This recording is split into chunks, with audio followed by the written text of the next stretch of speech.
نحمده ونصلي ونسلم على رسوله النبي الأمين المقين الحنين الكريم الرؤوف الرحيم. أما بعد فأعوذ بالله من الشيطان الرجيم. بسم الله الرحمن الرحيم. إلا الذين تابوا وأصلحوا واعتصموا بالله واخلصوا دينهم لله فأولئك مع المؤمنين وسوف يؤتي الله المؤمنين أجرا عظيما. صدق الله مولانا العظيم. معزز علماء کرام، قائدین تحریک منہاج القرآن اور جملہ معتکفین و معتکفات، خواتین و حضرات، اللہ رب العزت کا فضل و کرم اور احسان ہے کہ جس کی توفیق اور عنایت سے ہم لوگ ماہ رمضان المبارک میں آخری عشرہ میں اس کے گھر میں اس کے مہمان بن کر معتکف ہو گئے۔ اللہ رب العزت ان تمام ایام روز و شب میں ہماری عبادات، ہمارا اعتکاف بیٹھنا، اس کے حضور گریہ و مناجات کرنا اور اس کو منانے کی کوشش کرنا اپنی بارگاہ میں قبول و منظور فرمائے۔ حاضرین گرامی، اعتکاف کی جو پہلی نشست تھی اس میں ہم نے ایک موضوع کا انتخاب کیا تھا۔ اسی تسلسل کی آج یہ دوسری نشست ہے جس کے اندر ہم نے تصوف اور صوفیاء کرام کے حوالے سے اٹھائے جانے والے اعتراضات کا جائزہ لیا تھا اور مختلف عقلی اور نقلی دلائل کے ساتھ ان اعتراضات کا جواب سمجھا تھا، اور اس بات کو سمجھنے کی کوشش کی تھی کہ جو کچھ تصوف، تعلیمات تصوف یا احوال صوفیاء کی صورت میں ہم لوگ جانتے ہیں، سمجھتے ہیں یا دیکھتے ہیں، ان تمام اجزاء کی اوریجن، یعنی تصوف کے تمام انگریڈینٹس کی اوریجن قرآن و سنت ہے، اور کوئی شے بھی قرآن و سنت سے باہر نہیں ہے۔ اگر کوئی شے قرآن و سنت میں نہیں ہے تو وہ تصوف نہیں ہے، اور جو کچھ حقیقی تصوف اور صوفیاء کرام کی تعلیمات میں موجود ہے وہ عین قرآن و سنت ہے۔ اس بات کو ہم نے مختلف دلائل کے ساتھ پچھلی نشست میں سمجھنے کی کوشش کی تھی۔ اسی تسلسل کو آگے بڑھاتے ہوئے کچھ اور ترکیبی اجزاء جو تصوف اور صوفیاء کرام کے احوال میں ہمیں نظر آتے ہیں، ان کا قرآن و سنت سے جائزہ لیں گے آج کی نشست میں، اور اس کے بعد اپنے اس موقف کو اور پختگی کے ساتھ پیش کرتے ہوئے صحابہ کرام کی حیات مبارکہ میں ان اجزاء تصوف کو تلاش کرنے کی کوشش کریں گے۔ حاضرین گرامی، اس سے پہلے کہ میں اگلے تصوف کے اجزاء اور موضوعات کی طرف جاؤں اور ان کو ہم قرآن مجید اور سنت نبوی صلی اللہ علیہ وآلہ وسلم میں تلاش کریں، میں آج کی نشست کو اپنی اس پہلی نشست کے ساتھ اس مقام سے ہی جوڑنا چاہتا ہوں جس مقام کا تذکرہ میں نے پچھلی نشست کے اختتام پر کیا تھا۔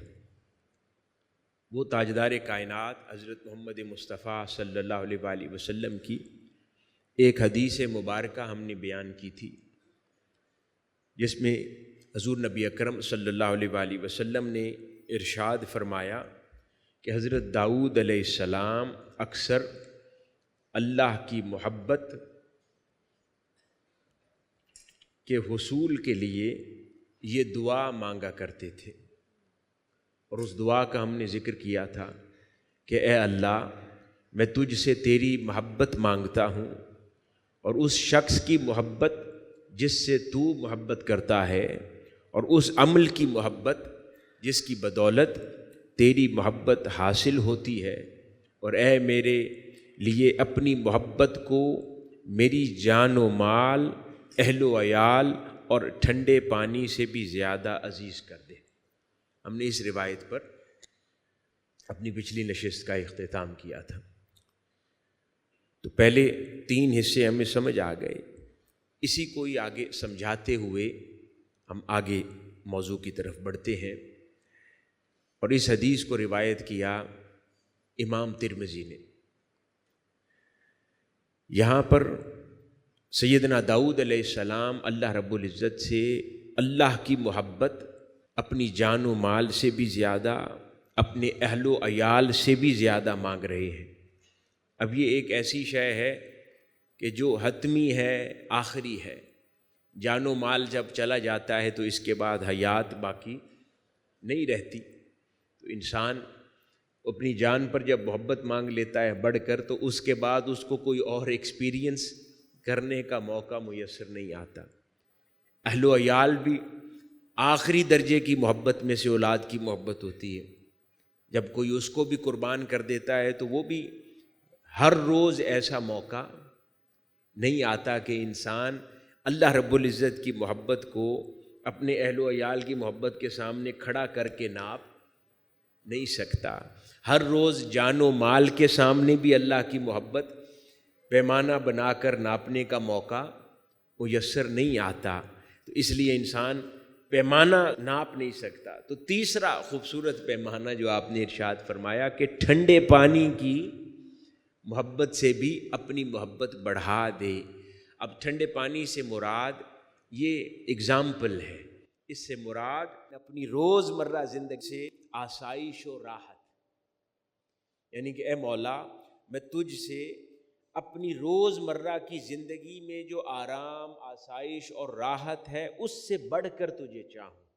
تو یہ ایک ایسا پیمانہ آپ نے اللہ رب العزت کے حضور سے طلب کر لیا کہ جس کو ہر روز ناپا جا سکتا ہے، جس کو ہر روز سمجھا جا سکتا ہے اور دیکھا جا سکتا ہے کہ اس کی اللہ کے لیے محبت، اللہ کے رسول صلی اللہ علیہ وآلہ وسلم کے لیے محبت کہاں کھڑی ہے۔ یوں کوئی ناپ نہیں سکتا نا کہ اولاد، جان مال قربان کرنے کا وقت آئے گا تو کہے گا کہ میں پھر اس پہ فیصلہ کر سکتا ہوں، لیکن اپنی روز مرہ زندگی میں اپنی راحت کو قربان کرنا، اپنی آسائش کو قربان کرنا اللہ کی محبت پر، اللہ کے رسول صلی اللہ علیہ وآلہ وسلم کی محبت کو، دین متین کو، اللہ کے دین کی نوکری کو، راحت قربان کر کے اس کو ترجیح دینا، پھر یہ تنظیمی زندگی کی طرف اشارہ کرتا ہے کہ جب ہم لوگ اپنے آرام و سکون کو، اپنی آسائش کو، اپنی راحت کو قربان کر کے، کبھی سخت گرمی کے موسم میں، کبھی سخت سردی کے موسم میں،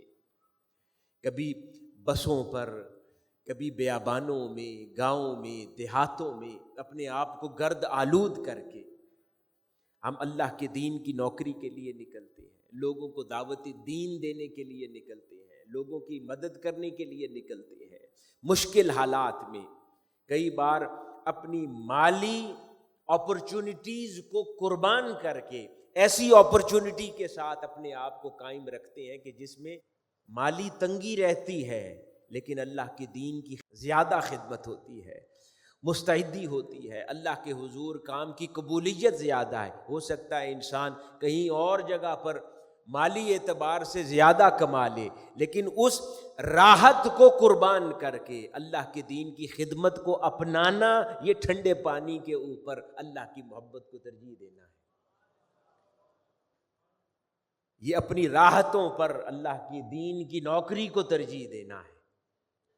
تو یہ تنظیمی زندگی کے اوپر عین اترتی ہے بات، کہ جب ہم ان خدمتوں میں اپنے آپ کو اور اپنی زندگی کو ڈیڈیکیٹ کرتے ہیں اور وقف کرتے ہیں تو اس راحت کو قربان کرنا ہے۔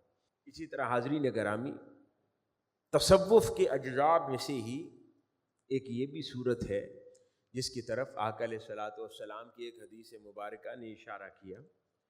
آقا علیہ الصلوۃ والسلام نے ارشاد فرمایا کہ جس نے اللہ کی خاطر محبت کی، اللہ کی وجہ سے نفرت کی اور اللہ ہی کی خاطر مال دیا، اللہ ہی کی خاطر مال روکا، تو بے شک اس نے ایمان مکمل کر لیا۔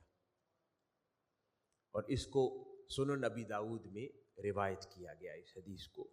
اب حاضرین گرامی، اب صوفیاء کی زندگی کا جب ہم مطالعہ کرتے ہیں تو ان کی محبت بھی خدا کی خاطر، ان کا کسی سے کٹ جانا، دور ہو جانا، وہ بھی خدا کی خاطر، پھر اپنی زندگی کا ان کا رہن سہن، دوستی، دشمنی، پسند ناپسند، رغبت دوری، ہر شے، ہر فیلنگ کی بنیاد اللہ اور اس کے رسول صلی اللہ علیہ وآلہ وسلم کی بنیاد ہوتی ہے۔ رشتہ داریاں اللہ کی خاطر ہیں، ان کا نبھایا جانا اللہ کے احکام کی خاطر ہوتا ہے۔ وہ پھر اپنے نفس کے مطابق نہیں چلتے، وہ اللہ کی خاطر چلتے ہیں، اللہ کے رسول صلی اللہ علیہ وآلہ وسلم کی خاطر اعمال کی انجام دہی کرتے ہیں۔ تو یہ فرمایا کہ پھر صوفیاء کی زندگی میں یہ بدرجۂ عتم داخل ہو جاتا ہے۔ ان کی زندگی میں جب آپ دیکھتے ہیں تو ان کی ہر رغبت اور ہر رشتہ صرف اللہ اور اس کے رسول صلی اللہ علیہ وآلہ وسلم کی خاطر ہو گیا ہے۔ یعنی ان کی پسندیدگی کی بنیاد اب نفس کی خواہش نہیں ہوتی۔ ہم جب کسی کو پسند کرتے ہیں نا، رشتوں میں بھی، اب دوست احباب ہوتے ہیں، رشتہ دار ہیں، کزنز ہیں، فیملی ممبرز ہیں، اس کے اندر کسی کے ساتھ دوستی زیادہ ہے، کسی کے ساتھ دوستی کم ہے۔ اب اس طرح کے پیمانے اپنی نفسانی خواہشات پر ڈیپینڈ نہیں کرتے۔ وہ کوئی جس کی بندگی خدا کے حضور زیادہ، آپ کو وہ پسند زیادہ آتا ہے، جو اپنے اخلاص میں اور اخلاق میں بہتر ہے وہ آپ کو پسند زیادہ آتا ہے۔ اب آپ کی ذاتی پسند ناپسند، یہ رغبتیں اور یہ بنیاد اب ان رشتوں کو نبھانے کی نہیں رہ جاتی۔ یہ صوفیاء کی زندگی میں داخل ہے۔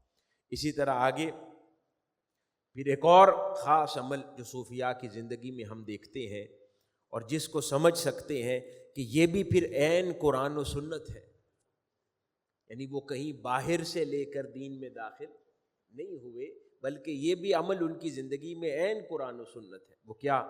آقا علیہ الصلوۃ والسلام کی حدیث مبارکہ ہے، سیدنا ابی ہریرہ رضی اللہ تعالیٰ عنہ نے اس کو روایت کیا اور امام بخاری اسے نقل کرتے ہیں اپنی کتاب میں۔ اللہ رب العزت فرماتا ہے کہ جس نے میرے دوست سے دشمنی کی، میں نے اس سے اعلان جنگ کرتا ہوں، اور میرا بندہ میرے فرض کی ہوئی چیزوں کے ذریعے میرا قرب حاصل کرتا ہے، اور میرا بندہ ہمیشہ نوافل کے ذریعے مجھ سے قرب حاصل کرتا ہے، یہاں تک کہ میں اس سے محبت کرنے لگتا ہوں۔ جب میں اس سے محبت کرنے لگتا ہوں تو اس کے کان ہو جاتا ہوں جس سے وہ سنتا ہے، اور میں اس کی آنکھ ہو جاتا ہوں جس سے وہ دیکھتا ہے، اور اس کا ہاتھ ہو جاتا ہوں جس سے وہ پکڑتا ہے، اور اس کا پاؤں ہو جاتا ہوں جس سے وہ چلتا ہے۔ اگر وہ مجھ سے کوئی چیز مانگتا ہے تو میں اسے دیتا ہوں، اور اگر مجھ سے پناہ مانگتا ہے تو میں اسے پناہ دیتا ہوں، اور جس کام کو کرنے والا ہوتا ہوں اس کے کرنے میں مجھے کوئی تردد نہیں ہوتا، جس قدر مجھے تردد نفس مومن سے ہوتا ہے کہ وہ موت کو مکروہ جانتا ہے اور میں اس کے مکروہ جاننے کو مکروہ جانتا ہوں۔ اور یہ بخاری شریف کی روایت ہے، یعنی اہل اللہ کی یہ شان بیان ہوئی ہے، یعنی اس پر کوئی اعتراض کرنے والا یہ اعتراض بھی نہیں کر سکتا یا ڈھونڈ کر کوئی دلیل بھی نہیں لا سکتا کہ یہ ضعیف روایت ہے۔ یہ اہل اللہ کی براہ راست شان بیان ہو رہی ہے کہ میں اس کے کان بن جاتا ہوں، اس کی آنکھ بن جاتا ہوں، اس کے ہاتھ بن جاتا ہوں، اور یہ امام بخاری نے روایت کیا۔ اور کیسے؟ فرائض کے ذریعے اور مسلسل نوافل کے ذریعے۔ اب کوئی نوافل یا کثرت نوافل کو، یہاں تک کہ کچھ لوگ تراویحوں کے ہونے کو بھی آج رد کرتے ہیں، دین کا بنیادی حصہ شمار نہیں کرتے، اور کثرت نوافل کو وہ اہمیت نہیں دیتے، جبکہ بخاری شریف کی اس روایت کے مطابق اللہ پاک فرماتا ہے کہ جو کثرت نوافل کو اور مسلسل نوافل کو اور فرائض و واجبات کی ادائیگی کو اپنی زندگی کا شعار بناتا ہے اور حصہ بناتا ہے، اللہ رب العزت اس کو اس عظمتوں سے نواز دیتا ہے جن عظمتوں کی صوفیاء بات کرتے ہیں، اور جن عظمتوں اور شانوں کو ہم صوفیاء سے منسوب کرتے ہیں۔ صرف یہ باتیں حدیث کے مضامین میں رہیں تو ٹھیک ہے، لیکن جب اس کا مشاہدہ اہل ایمان صوفیاء کی زندگی میں کریں اور ان شانوں کو ان صوفیاء کی حیات سے جوڑ کر دیکھیں تو غلط ہو جاتا ہے۔ یہ کہاں کا قانون ہے کہ جب یہی شانیں کوئی اللہ والا جب دیکھتا ہے تو اس کے بصیرت کے نور میں اللہ کا فیض ہے، اس کی سماعت میں، اس کے سننے میں اللہ پاک کے سننے کی عطا اور خیرات ہے، اس کی پکڑ اور اس کی گرفت میں رحمانیت کا فیض ہے، اس کے چلنے میں، کسی کی مدد کے لیے پہنچنے میں اللہ رب العزت کی تائید و نصرت شامل ہے۔ جب ان شانوں کو اللہ والوں کے ساتھ جوڑتے ہیں تو قابل اعتراض ہو جاتا ہے، جبکہ حدیث مبارکہ میں بخاری کی روایت میں یہ شانیں پڑھیں تو ٹھیک ہے۔ تو حاضرین گرامی، یہ صوفیاء ہے، اور انہی صوفیاء کی یہ شانیں، ان کے ساتھ جو بزرگوں نے صدیوں میں منسوب کی ہے، تو یہ انوکھی باتیں نہیں ہیں، یہ اللہ خود فرماتا ہے حدیث قدسی کی روشنی میں کہ اللہ پاک اپنے خاص بندوں کو جو فرائض اور نوافل کے ذریعے اس سے وابستہ ہو جاتے ہیں ان کو عطا فرما دیتا ہے۔ اس پر کوئی ضعیف روایت کا چارج بھی نہیں لگا سکتا، یہ بخاری شریف کی روایت ہے۔ حاضرین گرامی، اسی طرح صوفیاء کرام کی زندگی صدق و اخلاص پر اور خلوص کے اوپر قائم ہوتی ہے۔ ان کی پوری زندگی کا مرکز و محور خلوص ہوتا ہے، اخلاص ہوتا ہے۔ اپنی زندگی کا سفر جو روحانیت کا ہے اور ولایت کی راہ کا سفر، کسی اور عمل سے اتنا فائدہ ان کو نہیں پہنچتا جتنا ان کو دل کے اخلاص اور خلوص نیت سے پہنچتا ہے۔ ان کا خلوص اور اخلاص اس درجے پر ہوتا ہے کہ عام انسان اس کا اندازہ بھی نہیں لگا سکتا، اس درجے پر خلوص ہوتا ہے۔ آقا علیہ الصلوۃ والسلام نے ارشاد فرمایا نا کہ میری بعد میں آنے والی امت کے لوگ اگر احد پہاڑ کے برابر بھی سونا خیرات کریں گے، اور آج میری صحبت میں بیٹھنے والے لوگ اگر تھوڑی سی کھجوریں بھی خیرات کر دیتے ہیں تو وہ سونا خیرات کر کے بھی اجر و ثواب میں ان چند کھجوریں خیرات کرنے والوں کے برابر نہیں ہو سکتے۔ فرق کیا ہے؟ فرق اخلاص کا ہے کہ وہ تھوڑی کھجوریں بھی جس لیول آف اخلاص کے ساتھ دیتے تھے، آج کا انسان اور مسلمان احد پہاڑ کے برابر بھی وہ خیرات اس درجہ اخلاص کو نہیں پہنچتی۔ یہ عام مسلمان اور صوفیاء کے درمیان جو رتبوں کا فرق ڈال دیتا ہے وہ اخلاص تو دیتا ہے۔ امام احمد بن حنبل نے نہیں فرمایا تھا کہ جب حضرت امام شافعی رضی اللہ تعالی عنہ جو کہ استاد ہیں امام احمد بن حنبل کے، وہ حضرت امام احمد بن حنبل کے گھر رہنے آئے اور آپ کی صاحبزادی نے ان کے لیے بہت کھانا پکایا اور انہوں نے کھانا تناول فرمایا اور اس صاحبزادی کی توقع سے زیادہ کھا لیا۔ اس پر ان کو تعجب ہوا اور اپنے والد امام احمد بن حنبل سے جا کر پوچھنے لگی کہ یہ آپ اتنی عظمت شانیں بیان کرتے ہیں امام شافعی کی اپنے استاد کی، اور کہتے ہیں وہ ولایت میں اس مقام پر ہیں اور اپنی معرفت میں اس مقام پر ہیں، تو ایک بنیادی اصول کھانے کا ہے کہ اللہ کا بندہ کم کھاتا ہے، انہوں نے آج زیادہ کیسے کھایا؟ تو سوال پیدا ہوا۔ تو انہوں نے بیٹی کو کہا کہ بیٹی وہ گھر پہ موجود ہیں، یہ سوال میرے استاد سے خود کیوں نہیں پوچھ لیتی؟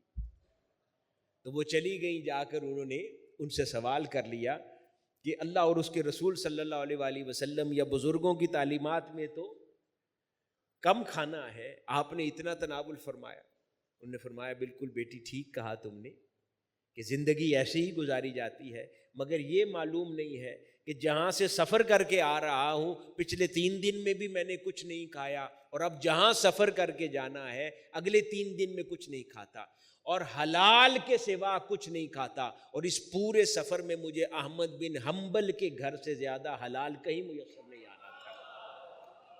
اس لیے میں نے یہیں سے سیر ہو کے کھا لیا تاکہ آگے مجھے کہیں اور سے کھانے کی حاجت نہ پڑے۔ یہ جواب سن کر وہ ان کی تسلی ہو گئی اور وہ واپس لوٹ کر آئیں اپنے والد کی بارگاہ میں اور واقعہ سنایا۔ اس کے بعد ان کے والد گرامی نے جواب دیا کہ بیٹی یہ جواب انہوں نے دے دیا، اب ایک بات میری سن لو کہ تمہارے باپ کی پوری زندگی اور اس کے اعمال امام شافعی کے 2 نفلوں کا مقابلہ بھی نہیں کر سکتے۔ کیا فرمایا کہ اب یہ ذہن نشین کر لو کہ جو تمہارا باپ ہے پوری زندگی میں، جس کی عبادات، جس کی ریاضت، جس کی دین کے اندر فہم و فراست اور جس کی دین کی خدمت، علمیت، دن رات کا جاگنا، جو کچھ دیکھتی رہی ہو، وہ سب کچھ امام شافعی رضی اللہ تعالی عنہ کے 2 نفلوں کے برابر بھی نہیں ہو سکتے۔ اب یہ اپنی بیٹی کو وہ اخلاص کا درس دے رہے ہیں کہ کوانٹٹی میٹر نہیں کرتی، کوالٹی میٹر کرتی ہے۔ صوفیاء اور عام مسلمانوں کی زندگی میں جو شے فرق ڈال دیتی ہے وہ کوالٹی ہے۔ ہم 100 نفل ادا کر دیں اور وہ اپنی چاہے فرض نماز ادا کریں، لیکن جس اخلاص اور حضوری کے ساتھ وہ 4 فرض ادا کر دیتے ہیں وہ ہمارے 100 نوافل پر بھاری ہو جاتے ہیں۔ اخلاص میٹر کرتا ہے کہ وہ کس نیت کے ساتھ اللہ رب العزت کی خدمت بجا لا رہے ہیں، دین کی خدمت بجا لاتے ہیں۔ یہ فرق صوفیاء کرام اور باقیوں کے درمیان ہو جاتا ہے۔ حاضرین گرامی، یہ اخلاص ہے۔ اب یہ جو اخلاص ہے، کیا یہ صوفیاء کا اپنا بنایا ہوا ہے کہ یہ دین کے لیے ضروری ہے، یا کیا یہ بھی اللہ اور اس کے رسول صلی اللہ علیہ وآلہ وسلم نے حکم دیا ہے؟ ہم دیکھتے ہیں قرآن مجید میں اللہ رب العزت ارشاد فرماتا ہے، اور وہ آیت مبارکہ جو میں نے گفتگو کی ابتدا میں تلاوت کی، اللہ رب العزت فرماتا ہے مگر وہ لوگ جنہوں نے توبہ کر لی وہ سنور گئے اور انہوں نے اللہ سے مضبوط تعلق جوڑ لیا اور انہوں نے اپنا دین اللہ کے لیے خالص کر لیا، تو یہ مومنوں کی سنگت میں ہوں گے اور ان قریب اللہ مومنوں کو عظیم اجر عطا فرمائے گا۔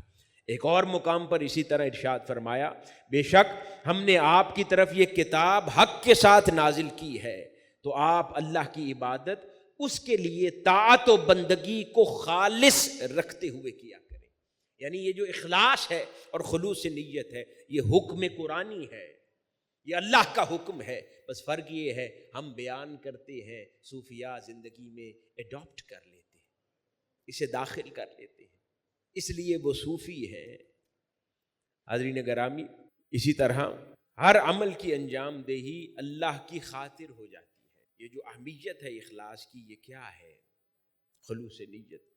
آیت مبارکہ کے اختتام پہ ارشاد ہوا کہ ہر طاعت و بندگی کا عمل اللہ کی خاطر ہو جائے، اور ہم نے پہلے ذکر کیا کہ صوفیاء کے رشتے، ان کے ناطے، ان کی دوستیاں، ان کی محبتیں، ان کی نفرت، ان کی قربت، ان کی دوری، ہر شے اللہ کے لیے ہوتی ہے اور مخلص ہو کر کرتے ہیں، اخلاص کے ساتھ۔ اس لیے اس کے مخلص بندے ہوتے ہیں۔ اس کے اوپر ایک بڑی خوبصورت روایت ہے، یہ صحابہ کرام اور تابعین کی زندگی بھی اسی اخلاص سے عبارت تھی۔ یہ حضرت ابو ادریس خولانی رحمۃ اللہ علیہ وہ بیان فرماتے ہیں کہ میں دمشق کی جامع مسجد میں داخل ہوا تو کیا دیکھتا ہوں کہ ایک موتیوں جیسے چمکدار دانتوں والا، موتیوں جیسے، اور اس کو روایت کیا ہے امام مالک نے اپنی موطا میں، کہ موتیوں جیسے چمکدار دانتوں والا ایک نوجوان بیٹھا تھا اور 20-30 صحابہ کرام اس کے ارد گرد بیٹھے تھے۔ 20-30 صحابہ اس کے ارد گرد بیٹھے تھے اور ایک علمی مذاکرے میں مصروف تھے۔ جب کسی بات میں اختلاف ہوتا تو وہ لوگ اس ایک نوجوان کی طرف رجوع کرتے اور وہ نوجوان جو کہہ دیتا اس کے اوپر آمنا و صدقنا کہتے اور مان جاتے۔ حضرت خولانی کہتے ہیں کہ میں نے دریافت کیا کہ یہ نوجوان کون ہے، تو مجھے بتایا گیا کہ یہ حضرت معاذ بن جبل رضی اللہ تعالیٰ عنہ ہے، جن کے ارد گرد باقی صحابہ بیٹھے ہیں اور اس نوجوان کی طرف رجوع کرتے ہیں۔ وہ کہتے ہیں امام خولانی کہ میں دوسرے دن صبح واپس جامع دمشق میں پہنچ گیا اور کیا دیکھتا ہوں کہ حضرت معاذ بن جبل پہلے سے وہاں موجود ہیں اور نماز میں مصروف ہیں۔ میں ان کا انتظار کرتا رہا یہاں تک کہ جب وہ نماز پڑھ چکے تو میں نے ان کے پاس گیا، انہیں سلام کیا اور عرض کیا کہ بخدا میں آپ سے اللہ کی خاطر محبت کرتا ہوں۔ حضرت خولانی نے حضرت معاذ بن جبل سے کہا کہ میں بخدا آپ سے اللہ کی خاطر محبت کرتا ہوں۔ انہوں نے کہا بخدا کیا یہی بات ہے؟ تو میں نے عرض کیا جی ہاں یہی بات ہے۔ انہوں نے 3 بار مجھ سے پوچھا کیا یہی بات ہے کہ تم اللہ کے لیے مجھ سے محبت کرتے ہو؟ وہ کہتے ہیں میں نے 3 بار کہا ہاں میں اللہ کے لیے آپ سے محبت کرتا ہوں۔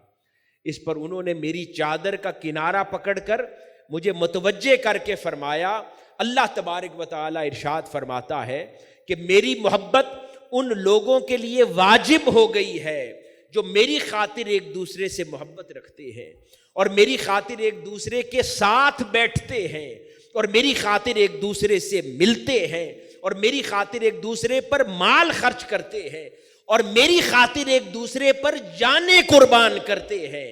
اور اس کو امام مالک اپنی موطا میں روایت کر رہے ہیں۔ حاضرین گرامی، اب صوفیاء کرام اور صوفیاء کرام کی جھوک میں رہنے والے، ان کی مجلس میں اٹھنے بیٹھنے والے جب صوفیاء اور اہل اللہ سے اظہار محبت کرتے ہیں، ان پر واری واری جاتے ہیں، ان کے ارد گرد پھرتے ہیں، ان کے ساتھ محبت کرتے ہیں اور دین پر مال خرچ کرتے ہیں، پھر ایک مجلس و صحبت میں بیٹھنے والے ایک دوسرے کی ضرورتوں پر مال خرچ کرتے ہیں، دین کی خاطر مال خرچ کرتے ہیں، اللہ کے دین کی خدمت کرنے والے فقراء کی خدمت کی جاتی ہے یا ایک دوسرے سے دوستی کی جاتی ہے، اہل اللہ سے دوستی کی جاتی ہے، یا ہم مجلس آپس میں دوستی کرتے ہیں جن کا شیخ ایک ہوتا ہے، جن کا مربی ایک ہوتا ہے، جن کا قائد ایک ہوتا ہے۔ تو تحریکی آپس میں جب ایک دوسرے سے محبت کرتے ہیں اور دوستی کے رشتوں میں جڑ جاتے ہیں تو کیا یہ دین سے باہر ہے؟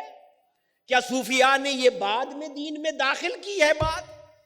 یہ تو صحابہ کرام کی زندگی سے ہے۔ حضرت معاذ بن جبل سکھا رہے ہیں کہ سمجھو جب تمہارا شیخ ایک ہے تو عین دین ہے کہ آپس میں محبت کیا کرو، پھر اہل اللہ سے محبت کیا کرو، اپنے جان و مال سے محبت کرو۔ ثانیہ ماڈل ٹاؤن کا ذکر بھی آ گیا ہے۔ حضرت معاذ بن جبل فرما رہے ہیں کہ اللہ پاک فرما رہا ہے ان کے لیے میری محبت واجب ہو گئی ہے، جو میری خاطر کسی سے یوں محبت کرتے ہیں کہ ان پہ جانیں بھی لوٹا دیتے ہیں، ان کے لیے میری محبت واجب ہے۔ یہ عین دین ہے کہ جب دین پر اللہ والوں کے ساتھ جڑ کر، ان سے وابستہ ہو کر، ان سے اظہار محبت کرتے ہوئے اپنے تمام رشتوں کی اور اپنی تمام حیثیتوں کی بنیاد رکھ دی جائے۔ یہ عین دین ہے اور دین یہی سمجھاتا ہے۔ اسی طرح حاضرین گرامی، ہم نے کہا کہ یہ اہل اللہ کی زندگی اخلاص سے عبارت ہوتی ہے اور ان کی زندگی کا ہر عمل اخلاص کے ساتھ ہی چلتا ہے، یعنی ان کے اعمال کا ایندھن اخلاص ہوتا ہے اور اس حصے پر وہ بہت توجہ دیتے ہیں اور ہمیں بھی توجہ دینے کی ضرورت ہے۔ اب اس سلسلہ میں ایک واقعہ عرض کرتا ہوں جو کہ بنی اسرائیل کی روایات میں آیا ہے، ان کے قصص میں آیا ہے۔ ایک بستی میں عابد و زاہد رہا کرتا تھا، بڑا عابد تھا، بڑا عبادت گزار تھا، طویل عرصے سے عبادت میں مصروف تھا۔ تو کچھ لوگوں نے جا کر اس کو شکایت کی کہ آپ اللہ والے ہیں، یہاں پر بیٹھ کے عبادت کر رہے ہیں اور وہاں اسی بستی میں قریب ہی ایک درخت کو لوگوں نے معبود بنا لیا ہے اور وہ صبح و شام اس درخت کی پوجا کرتے ہیں، عبادت کرتے ہیں، اٹھیں جا کر حل کریں اس مسئلے کا۔ تو وہ عابد اٹھا، کندھے پر کلہاڑا رکھا اور اس درخت کو کاٹنے کے لیے چل پڑا۔ رستے میں ایک بوڑھے کے روپ میں شیطان آیا۔ اب یہ کیونکہ بنی اسرائیل کی روایات ہیں، واقعات ہیں، اب ان کی فزیکل حیثیت کیا ہوتی ہے یا کیا نہیں، وہ زیر بحث مسئلہ نہیں ہے، لیکن اس کے اندر جو لیسنز ہوتے ہیں لرن کرنا، وہ ہم نے سمجھنا ہوتا ہے۔ حکایات ہوتی ہیں نا، یہ جیسے مولانا روم بھی حکایات بیان کرتے ہیں، تو اصل مقصد لیسن کو لرن کرنا ہے۔ تو شیطان بوڑھے کے روپ میں آ گیا اور اس نے آ کر کہا کہ اے عابد کہاں جا رہے ہو؟ اس نے کہا یہاں بستی والوں نے ایک درخت کو معبود بنا کر اس کی عبادت کرتے ہیں، اسے کاٹنے جا رہا ہوں۔ شیطان نے کہا کہ تم کیوں کاٹنے جا رہے ہو؟ اب اس کے دل میں وسوسہ ڈالا، اسے کہا اچھی بھلی تم عبادت کرتے ہو، وہ درخت تمہیں کیا کہتا ہے؟ اور ایک درخت کو کتنے لوگ پوج لیں گے؟ اپنی خواہ مخواہ عبادت چھوڑ کر آئے ہو تو واپس جاؤ۔ اس نے کہا نہیں، میں تو اس درخت کو کاٹ کر جاؤں گا، کیونکہ یہ لوگوں کو شرک پر آمادہ کر رہا ہے۔ پھر شیطان اس کے ساتھ سخت ہو گیا، اسی بوڑھے کے روپ میں اس نے کہا نہیں، یہ بے جا قسم کا کام ہے، میں تمہیں نہیں کرنے دوں گا، یہاں تک کہ آپس میں ہاتھا پائی ہو گئی۔ اور اس عابد نے اس شیطان کو جو بوڑھے کے روپ میں تھا اس کو گرا لیا اور اپنے گھٹنے کے نیچے کر لیا۔ عابد اس پر غالب آ گیا۔ اب شیطان نے دیکھا کہ اب تو کوئی چارہ نہیں ہے نکلنے کا، اس نے پھر کہا، اس پر دوسرا حملہ کیا۔ اس نے کہا اچھا میری جان چھوڑو، تمہیں ایک راز کی بات بتاتا ہوں۔ اس نے کہا کیا؟ کہا ایک تحفہ دے دیتا ہوں تمہیں۔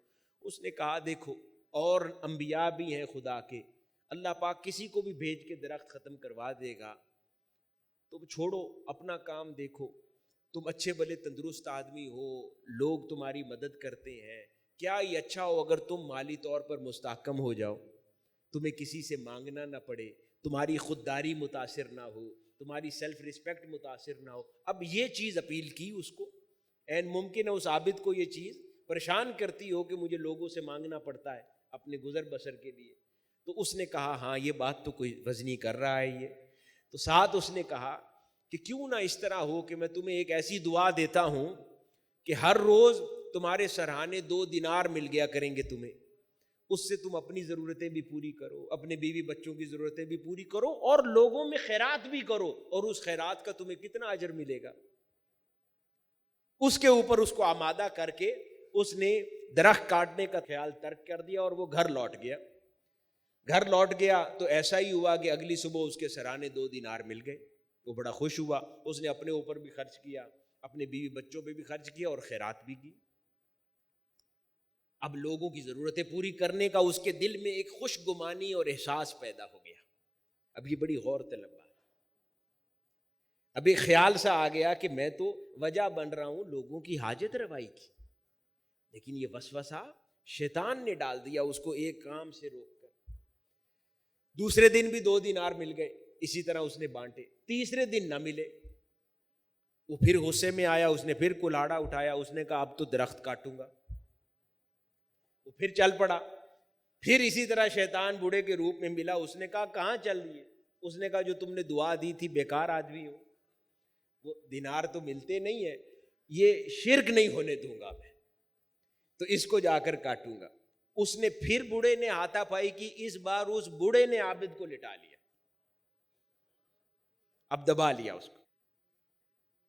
عابد بڑا تعجب میں ہوا کہ بوڑھا شخص ہے، پہلے میں نے اس کو گرا لیا تھا اور یہ ہل نہیں سکتا تھا، اور اب اتنی طاقت اس میں کیسے آ گئی؟ اس نے کہا باقی باتیں چھوڑو، مجھے یہ بتاؤ کہ پچھلی دفعہ تو میں تم پر غالب آ گیا تھا، مجھے کیسے لٹا لیا؟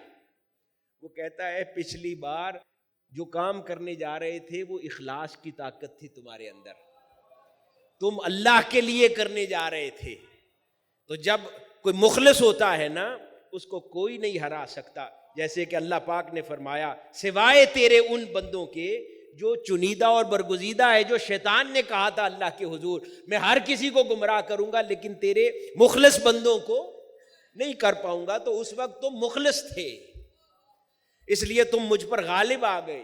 آج اب اس 2 دیناروں کے لالچ میں کاٹنے جا رہے ہو، آج اخلاص کی دولت تمہارا سہارا نہیں ہے، اس لیے اب تم شیطان پر غالب نہیں آ سکتے۔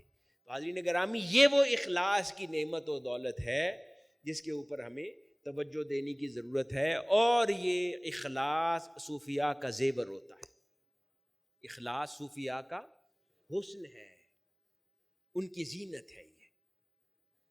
اب یہ نظر نہیں آتا، دیکھنے میں یہ ہم جیسے لگتے ہیں، گوشت پوست کے انسان ہیں، ہم جیسے اٹھتے بیٹھتے ہیں، ہم جیسے کھاتے پیتے ہیں، چلتے پھرتے ہیں۔ اب کیونکہ اخلاص دل میں چھپا ہے، ہم دیکھ نہیں پاتے، بس وہی جو نہ نظر آنے والی شے ہے وہ وجہ تفریق ہے، وہ فرق ڈالتی ہے، وہ ان کو ہم سے بڑا ممتاز کر دیتی ہے۔ اسی طرح حاضرین گرامی آگے چلتے ہیں، صوفیاء کی کچھ اور خصوصیات، ان کی زندگی تزکیہ نفس سے عبارت ہوتی ہے۔ کس شے سے؟ تزکیہ نفس سے۔ ساری زندگی ان کا فوکس پوائنٹ تزکیہ نفس ہوتا ہے۔ ہم لوگ تو ساری زندگی دوسروں کا تزکیہ کرنے کے بارے میں سوچتے رہتے ہیں نا، کیا کرتے ہیں؟ دوسروں کا تزکیہ کرنے کے بارے میں سوچتے رہتے ہیں۔ ان کی نگاہ انورڈ ہوتی ہے، یہ ساری زندگی اپنے حال کو دیکھتے رہتے ہیں کہ کہیں اس کے اندر کوئی خامی تو نہیں آ گئی، کوئی کچرا تو نہیں آ گیا، کوئی اس میں کوئی بری شے تو داخل نہیں ہوگی، بس اس کو چن چن کے نکالتے رہتے ہیں۔ اور زمانہ ان کی طرف دیکھتا رہتا ہے، یہ اپنے اندر کی طرف دیکھتے رہتے ہیں، اور ان کو دیکھ دیکھ کر سیکھتا ہے زمانہ۔ تو یہ ہے۔ اب یہ تزکیہ نفس، کوئی سوال کرے یہ تزکیہ نفس کیا صوفیاء نے ایجاد کیا ہے؟ نہیں، یہ اللہ اور اس کے رسول صلی اللہ علیہ وآلہ وسلم کے احکام میں سے ہے۔ قرآن مجید میں اللہ رب العزت نہیں ارشاد فرماتا، اعوذ باللہ من الشیطان الرجیم، قد افلح من زکاہا، کہ بے شک جو شخص فلاح پا گیا جس نے اس نفس کو رذائل سے پاک کر لیا اور اس میں نیکی کی نشو و نما کی۔ اللہ رب العزت اس کی طرف دعوت دے رہا ہے۔ ایک اور مقام پہ فرماتا ہے قد افلح من تزکا، کہ بے شک وہی بامراد ہوا جو نفس کی آفتوں اور گناہ کی آلودگی سے پاک ہو گیا۔ اس کے اوپر اپنی زندگی بسر کرتے ہیں اور فوکس کرتے ہیں۔ ایک اور مقام پر فرمایا اور جو شخص اپنے رب کے حضور کھڑا ہونے سے ڈرتا رہا اور اس نے اپنے نفس کو بری خواہشات اور شہوات سے باز رکھا۔ یہ قرآن مجید کی تعلیم ہے۔ جیسے میں نے عرض کیا، ہم لوگ کہتے ہیں، یہ لوگ کر کے دکھاتے ہیں، اپنی زندگیوں میں اس کو داخل کرتے ہیں، اور ان کی تعلیمات عین قرآن اور سنت نبوی صلی اللہ علیہ وآلہ وسلم ہے۔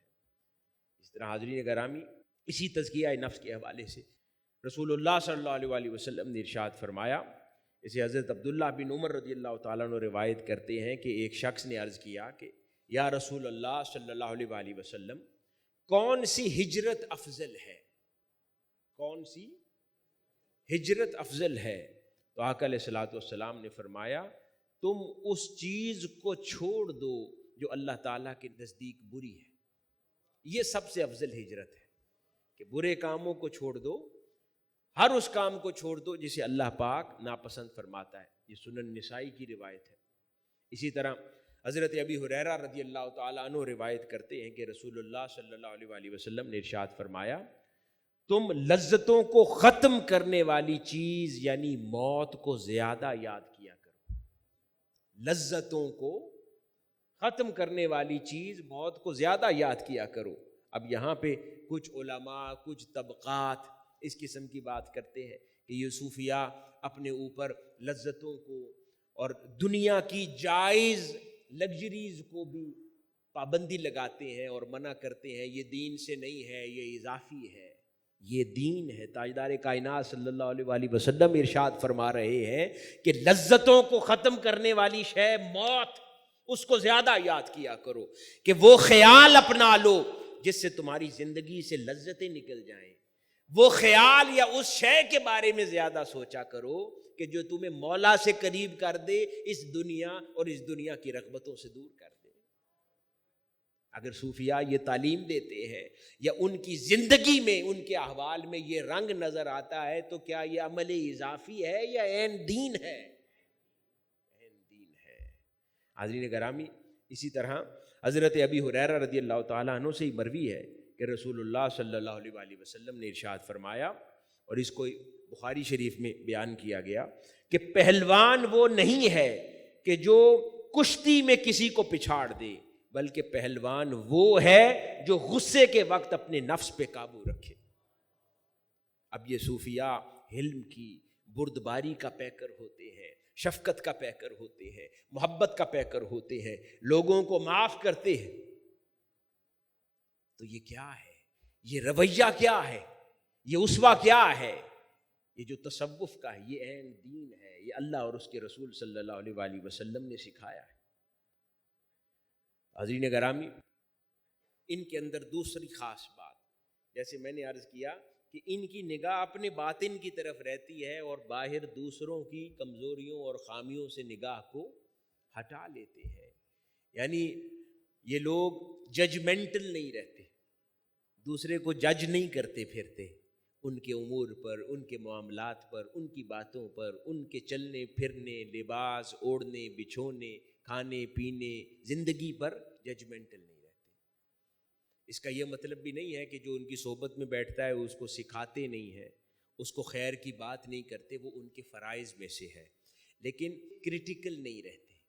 کرٹیسزم، جو بیجا کرٹیسزم ہے، وہ نہیں کرتے یہ لوگ ایک دوسرے پر، اور اپنی زندگی اور ان کے امور پر ہی فوکس رہتے ہیں۔ اس سلسلے میں بڑا خوبصورت روایت ہے، واقعہ شیخ سعدی رحمۃ اللہ علیہ کے حوالے سے۔ ایک دن وہ اپنے بیٹے کو چھوٹی عمر میں اپنے ساتھ تہجد پڑھانے کے لیے مسجد میں لے گئے۔ چھوٹا بچہ تھا، تہجد کی نماز کے لیے خود بھی مسجد گئے اور اپنے بیٹے کو بھی ساتھ لے گئے۔ تو رستے میں گلی سے جاتے ہوئے، جب بیٹا چھوٹا شیخ سعدی کے ساتھ جا رہا تھا، تو جاتے ہوئے جیسے گلی محلوں میں لوگ سوئے ہوتے ہیں چارپائیوں پر باہر، تو اس نے جاتے ہوئے لوگوں کو اپنے معمول کے مطابق سوتے دیکھا۔ اب چھوٹا بچہ تھا، اپنے آپ کو اپنے باپ کے ساتھ تہجد پڑھتے جاتے دیکھا، تو دل میں خیال آیا، تو اپنے والد سے کہنے لگا، کیسے یہ لوگ ہیں، دیکھیں ہم تہجد پڑھنے جا رہے ہیں اور یہ سوئے ہوئے ہیں۔ اس پر شیخ سعدی نے اس کو نصیحت فرمائی۔ اس نصیحت کو شیخ سعدی نے بیان فرمایا اپنی کتاب میں۔ وہ فرماتے ہیں کہ بیٹے، ابھی تو تم نے تہجد ادا بھی نہ کی تھی، اور اگر کر بھی لیتے تو پتہ نہیں کہ اللہ اسے قبول کرتا یا نہ کرتا، لیکن یہ جو تم نے اب نکتہ چینی کر دی ہے، یہ ضرور تمہارے حصے میں گناہ لکھا گیا ہے۔ جو کام کرنے جا رہے ہو اس کا پتہ نہیں ہے کہ اللہ پاک نے اسے قبول کرنا تھا یا نہیں کرنا تھا، لیکن اب یہ جو دوسروں کے عیب جوئی کی ہے، عیب بیان کر دیا ہے، یا اس کو عیب جانا ہے، خدا جانے ان میں کتنے بیمار ہیں، کتنے اٹھ نہیں سکتے، تمہیں کیا پتا۔ لیکن اب جو اس کے اوپر اپنا ذہن بنایا، پھر لوگوں کا عیب بیان کیا اور اپنے آپ کو بہتر جانا، تم نے اپنے حصے میں عمل خیر سے پہلے گناہ لکھ لیا ہے، اور عمل خیر کا پتہ نہیں کہ یہ قبول ہوگا یا نہیں ہوگا۔ یہ طرز عمل ہے صوفیاء کا، اور کیا یہ عین دین ہے یا اس سے جدا ہے؟ عین دین ہے، کیونکہ یہ اللہ اور اس کے رسول صلی اللہ علیہ وآلہ وسلم کی تعلیمات کے مطابق ہے۔ آگے ایک اور اہم جز، اجزاء میں سے ایک خاص چیز صوفیاء کی زندگی میں، جس کو کہتے ہیں زہد، دنیا سے بے رغبتی، دنیا سے بے رغبتی، زاہد ہوتے ہیں، زہد۔ اب کچھ لوگ کہیں کہ یہ ترک دنیا، یہ زہد اور دنیا سے بے رغبتی، یہ اضافی اپنے اوپر اختیاری اعمال میں سے ہے، دین اس کا تقاضا نہیں کرتا۔ ہم نے دین کو سمجھا ہی نہیں ہے، کیونکہ جو چیزیں ہمارے لیے آسانی پیدا کر دیں ہم ان کو دین مان لیتے ہیں، لیکن جو چیز قرب الہی کی طرف آپ کا سفر طے کروائے اس کو اضافی شمار کر کے چھوڑ دیتے ہیں۔ ہمیشہ ساری زندگی فتویٰ اور تقویٰ کے درمیان فرق کرتے ہیں، اور فتووں کے پیچھے دوڑتے ہیں، اور تقویٰ کی راہ کے مسافر نہیں بنتے۔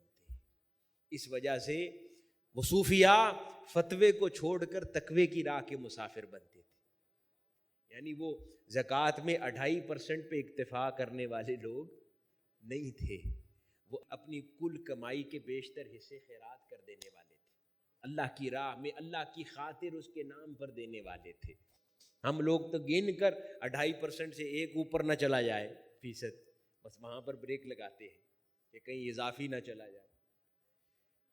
اس کو فتویٰ کہتے ہیں، 2.5% فتویٰ ہے، سیدنا ابو بکر صدیق کا اپنا گھر لوٹا دینا یہ تقویٰ ہے۔ امام حسن رضی اللہ تعالیٰ عنہ کا زندگی میں 3 مرتبہ اپنا مکمل مال خیرات کر دیا، 3 مرتبہ۔ امام حسن رضی اللہ تعالیٰ عنہ، سیدنا ابو بکر صدیق رضی اللہ تعالیٰ عنہ کو تو ایک بار سنا نا، امام حسن نے زندگی میں 3 بار اپنا اس وقت موجود کل مال خیرات کیا، پھر اللہ پاک اور عطا کرتا۔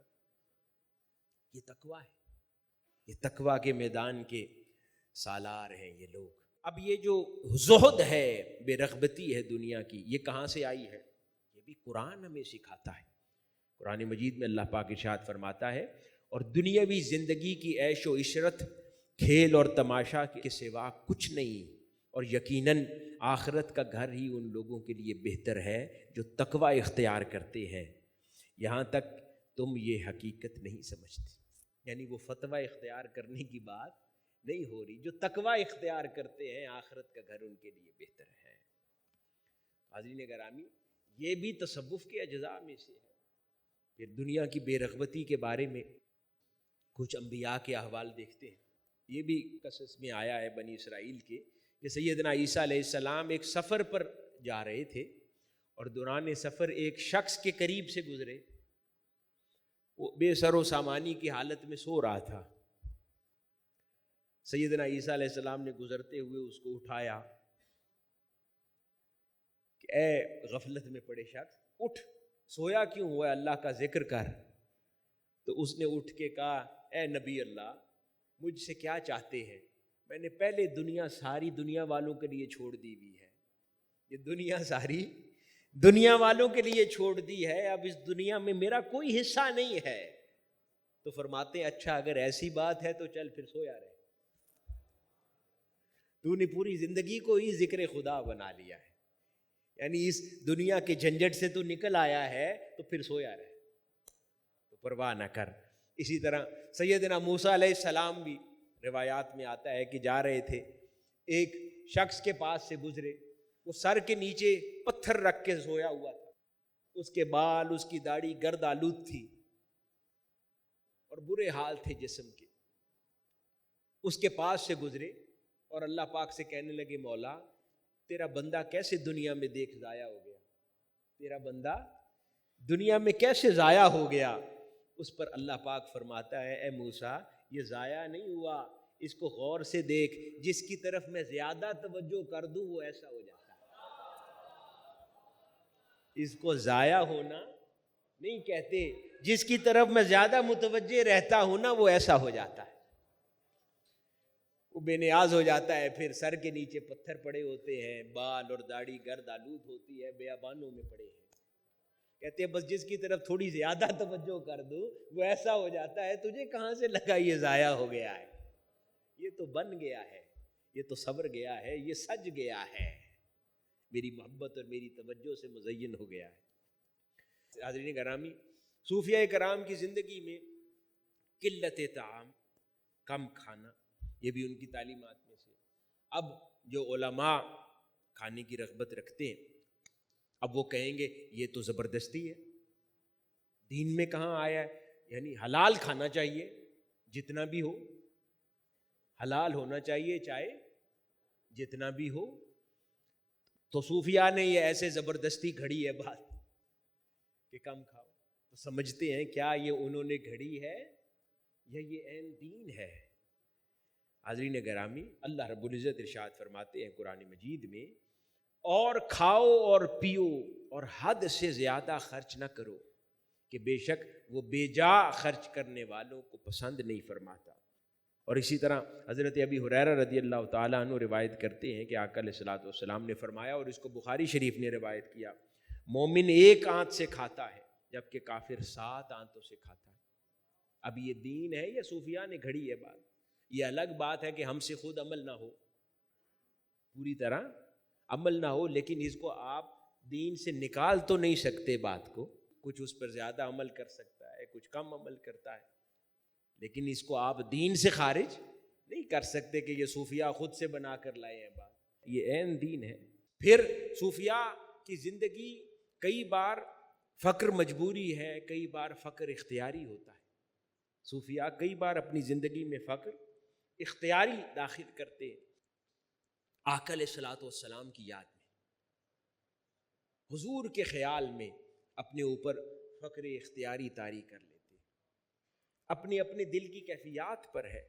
اب سنیے ذرا، اللہ اکبر۔ سید عائشہ صدیقہ رضی اللہ تعالی عنہا ارشاد فرماتی ہیں اپنے بھانجے حضرت عروہ سے رضی اللہ تعالی عنہ، سیدہ، اور اس کو روایت کیا امام بخاری نے، وہ فرماتی ہیں کہ ایک ایسا بھی وقت تھا کہ ہم ایک چاند دیکھتے، پھر دوسرا چاند دیکھتے، پھر تیسرا چاند دیکھتے، 2 مہینے رسول اللہ صلی اللہ علیہ وآلہ وسلم کے گھر میں آگ نہ سلگتی تھی۔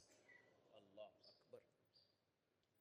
تو کچھ عاشق صوفی ایسے ہوتے ہیں، ان کو یہ خیال ہضم نہیں ہوتا، وہ اپنے اوپر پھر فقر اختیاری طاری کرتے ہیں تاکہ اس حال میں، جس حال میں آقا علیہ الصلوۃ والسلام اللہ کے محبوب رہا کرتے تھے، اس حال سے کچھ خوشہ چینی اور فیض کر لیں، یا کبھی جب خیال آ جائے تو اس وقت پھر ایسی چیز کو ترک کرنے پر ارادہ کر لیتے ہیں۔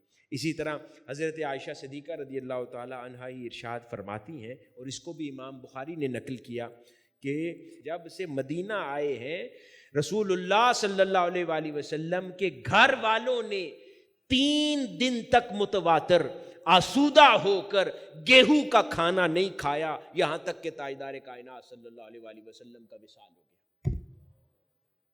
3 دن تک مسلسل گیہوں کا کھانا نہیں کھایا، یہاں تک کہ آقا علیہ الصلوۃ والسلام رخصت ہو گئے دنیا سے۔ ہماری تو زندگیاں ہی چینج ہو گئی ہیں آج نا، مضمون بدل گئے ہیں سارے۔ حلال ہے، وہ حرام نہیں ہے، لیکن اتنی ہمت کرنے والے ہم نہیں رہے۔ اسی وجہ سے پھر وہ لوگ بھی کتنے عظیم تھے جنہوں نے یہ ہمتیں کر لی تھی، اس جرت سے ان فاصلوں کو طے کرنے والے تھے۔ تو حاضرین گرامی، یہ صوفیاء کرام پھر اپنی زندگی میں اس طرح کی چیزوں کو داخل کرتے ہیں اختیاری طور پر۔ اب یہ عین دین ہے، سنت نبوی صلی اللہ علیہ وآلہ وسلم ہے، یا کوئی اضافی عمل ہے جو صوفیاء کرام نے گھڑ کے اپنے اندر داخل کر لیا؟ یہ دین ہے، اور اس کو وہ پسند کرتے تھے۔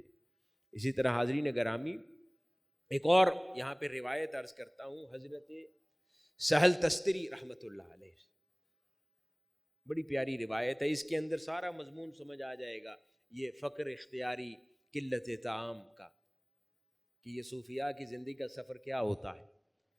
حضرت سہل تستری رحمۃ اللہ علیہ سے کسی نے دریافت کیا کہ اے حضرت، شروع میں آپ کے مجاہدے کی کیا کیفیت؟ اپنی عمر کے اواخر میں تھے، اب اس وقت اٹھنے بیٹھنے والے لوگ آپ کو اور حال میں دیکھتے ہوں گے، ایک کمفرٹیبل حال میں دیکھتے ہوں گے، تو پوچھا کہ حضرت آپ کی شروع میں مجاہدے کی کیا کیفیات تھی؟ اب اس میں بڑے سوالوں کے جواب بھی ملتے ہیں۔ کئی بار صوفیاء کے اوپر لوگ اعتراض بھی کرتے ہیں نا کہ اچھا فقر ہے تو وہ مرتے دم تک رہنا چاہیے۔ صوفیاء کی زندگی کو سمجھیں کہ حضرت سہل تستری رحمۃ اللہ علیہ فرماتے ہیں کہ مختلف قسم کی مشقت اور ریاضتیں میری زندگی کے مختلف ادوار میں حصہ رہی ہیں۔ مختلف طرح کی مشقتیں اور ریاضتیں میری زندگی کے مختلف ادوار میں رہی ہیں۔ فرماتے ہیں جیسا کہ ایک مدت تک میں صرف بیری کے پتے ہی کھاتا تھا، کوئی اور کھانا نہ کھاتا تھا، اپنے اوپر یہ مشقت کر رکھی تھی۔ پھر فرماتے ہیں کہ ایک زمانہ پھر میں نے 1 سال میں صرف اپنے اوپر 1 درہم خرچ کرنا لازم قرار دیا تھا۔ 1 سال میں 1 درہم اپنے اوپر خرچ کرتا، اب اس درہم میں جتنا آ جانا کھا لینا، اس سے زائد نہیں، یعنی سال میں 1 درہم کی مشقت اپنے اوپر اڈاپٹ کی، یعنی ریاضت کے دور مقرر کر رہے ہیں۔ یعنی اس سے بات سمجھ آتی ہے کہ یہ مجبوری نہیں تھی، یہ اختیاری تھا، اپنے اوپر ریاضت اور مجاہدے کی چکی میں ڈال رہے تھے، لیکن ہمیشہ نہیں، مختلف ادوار میں اس میں سے گزرتے چلے گئے۔ فرماتے ہیں پھر ایک وقت ایسا آیا، پورے سال میں صرف 1 درہم اپنے اوپر خرچ کرتا تھا، اب کھانے کی کوئی حد مقرر نہیں، جتنا جب چاہتا ہوں اللہ کے حکم سے تناول کرتا ہوں، یعنی ان ریاضت کے ادوار میں سے نکل آئے جو فقر اختیاری اڈاپٹ کیا تھا، جتنی نفس کو تربیت اور ریاضت کی ضرورت تھی، اللہ رب العزت نے ان مراحل میں سے گزار کر اب اس کی حاجت محسوس نہیں کرتا، تو اب جو اللہ پاک نے حلال کیا ہے جتنا پسند کرتا ہوں اتنا کھا لیتا ہوں، اب اس سے میرے نفس کو کوئی نقصان نہیں پہنچتا۔ کتنی گہری بات اور خوبصورت بات ارشاد فرمائی۔ تو یہ صوفیاء کرام کی زندگی میں یہ چیزیں دین سے آئی ہیں، یہ ان کی اپنی خواہشات پر مبنی یہ اعمال نہیں ہے جو کسی طرح یا کسی وقت زندگی میں داخل ہو۔ اسی طرح قلت کلام، یہ بھی دین ہے۔ اب صوفیاء خاموش رہتے ہیں، کلام کم کرتے ہیں، اب وہ کہتے ہیں کہ یہ کہاں سے قلت کلام آ گیا، یہ عارضی ہے، یہ بعد کا داخل کرتا ہے، یہ اضافی ہے، یہ دین نہیں ہے، جبکہ قلت کلام عین دین ہے۔ ہم بات کرتے ہیں، وہ اس پر عمل کر کے دکھاتے ہیں۔ حاضرین گرامی، تاجدار کائنات صلی اللہ علیہ وآلہ وسلم نے ارشاد فرمایا، حضرت ابن عمر رضی اللہ تعالیٰ عنہ روایت کرتے ہیں کہ رسول اللہ صلی اللہ علیہ وآلہ وسلم نے فرمایا، جو خاموش رہا وہ نجات پا گیا، جو خاموش رہا وہ نجات پا گیا، اور اس کو امام ترمذی نے نقل کیا اپنی کتاب میں۔ حاضرین گرامی، اسی طرح ایک اور روایت ہے، رسول اللہ صلی اللہ علیہ وآلہ وسلم ارشاد فرماتے ہیں کہ کیا میں تمہیں ایسی عبادت نہ بتلاؤں جو بہت سہل اور بدن کے لیے بہت آسان ہے؟ وہ عبادت خاموشی اور خوش خلقی ہے، یعنی اس میں زیادہ مشقت بھی نہیں ہے، جسم کا تھکنا بھی نہیں ہے، اور بڑی عظیم عبادت ہے خاموش رہنا، کم کلام کرنا، جتنا ضروری ہے اتنی بات کرنا، اور جب بولنا اللہ کے لیے بولنا، اللہ کے رسول صلی اللہ علیہ وآلہ وسلم کے لیے بولنا، اس کے احکامات کے لیے بولنا، یا کسی کی دل جوئی کے لیے بولنا، کسی کے چہرے پر کچھ مسکراہٹ لانے کے لیے بولنا، کسی کا دل ہلکا کرنے کے لیے بولنا، کسی کا غم کم کرنے کے لیے بولنا، یا پھر اپنی بات اور کلام سے وہ بات کہنا جس سے اس کی اصلاح ہو، دین کی کوئی بات دوسرے تک پہنچانا، یا پھر فرائض و واجبات کی ادائیگی کے لیے بولنا۔ باقی اگر خاموش رہا جا سکے تو صوفیاء کرام نے نہ صرف اس کی تعلیم دی بلکہ خود اڈاپٹ کیا۔ اسی طرح حضرت جابر بن سمرہ رضی اللہ تعالی عنہ سے پوچھا گیا کہ حضور نبی اکرم صلی اللہ علیہ وآلہ وسلم کی مجالس میں آپ بیٹھا کرتے تھے، کچھ اس کی بات سنائیں۔ تو وہ کہتے ہیں کہ ہاں، نبی اکرم صلی اللہ علیہ وآلہ وسلم زیادہ وقت خاموش رہتے اور کم ہنستے تھے۔ اسی طرح قلت منام، کم سونا، یہ بھی کوئی عمل اضافی نہیں ہے۔ صوفیاء کرام کی زندگی میں کئی بار دیکھتے ہیں کئی راتوں کا جاگنا، اب اس کو علماء اعتراض اور وجہ مزاح بھی بنا لیتے ہیں۔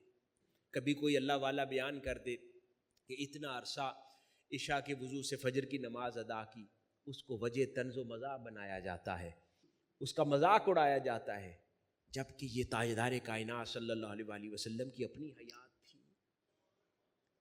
راتوں کو جاگنا، کثرت عبادت کرنا، یہاں تک کہ اللہ پاک نے قرآن مجید میں یہ آیت نازل فرما دی، اے محبوب مکرم، ہم نے آپ پر قرآن اس لیے تو نازل نہیں فرمایا کہ آپ مشقت میں پڑ جائیں، طویل قیام کرنا، آپ کے قدم مبارک کا سوج جانا، یہ سب کیا ہے؟ یہ قرآن ہے، یہ دین ہے۔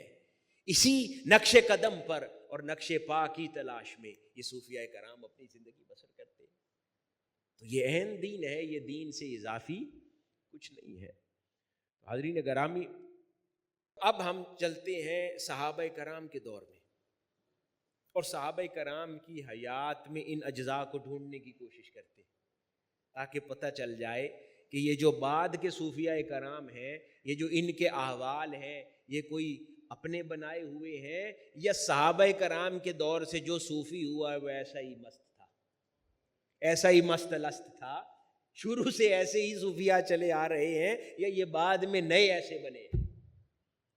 اس مسئلے کو سمجھیں گے۔ حاضرین گرامی، حضرت انس بن مالک رضی اللہ تعالیٰ عنہ اس کو روایت کرتے ہیں، اور اس کو بخاری شریف نے نقل کیا ہے۔ بخاری شریف میں یہ حدیث نقل ہے۔ میں حوالے عرض کرتا جا رہا ہوں تاکہ کوئی اعتراض کرنے والا کوئی کہے یہ ضعیف ہے، یہ کمزور روایت ہے، یا یہ کسی ایسی کتاب سے، بالکل اس پہ تاکہ تسلی ہو جائے ہمیں۔ حضرت انس بن مالک رضی اللہ تعالیٰ عنہ روایت کرتے ہیں کہ ام ربیع خاتون تھیں جو کہ حضرت حارث رضی اللہ تعالی عنہ، جن کو حارثہ بھی کہتے ہیں، ان کی والدہ تھی، اور آقا علیہ الصلوۃ والسلام کی بارگاہ میں حاضر ہوئی اور عرض کیا کہ یا رسول اللہ صلی اللہ علیہ وآلہ وسلم، آپ مجھے حارث کی کیفیت بتائیے جو بدر کے دن شہید ہونے والوں میں تھا، جس ایک نامعلوم تیر نے اسے مار دیا تھا۔ اگر وہ جنت میں ہے تو میں صبر و شکر کر لوں، اور اگر کوئی دوسری بات ہو تو میں اس پر خوب آنسو بہاؤں۔ اب ذرا غور کریں، تاجدار کائنات صلی اللہ علیہ وآلہ وسلم فرماتے ہیں، اے ام حارث، ایک جنت کیا، وہ تو جنتوں کے اندر بہت سی جنتوں میں ہے، اور بے شک تمہارا بیٹا فردوس اعلیٰ میں فروکش ہے۔ حاضرین گرامی، اب یہ بڑی غور طلب یہاں نکتہ سمجھنے والا ہے۔ تمام صحابہ کرام کے لیے آقا علیہ الصلوۃ والسلام نے جنت کی بشارت دی ہے یا نہیں دی ہے؟ دی ہے۔ سب نے جنت میں جانا ہے، سب جنت میں گئے ہیں، یہ ہمارا ایمان ہے، سب عظیم تھے۔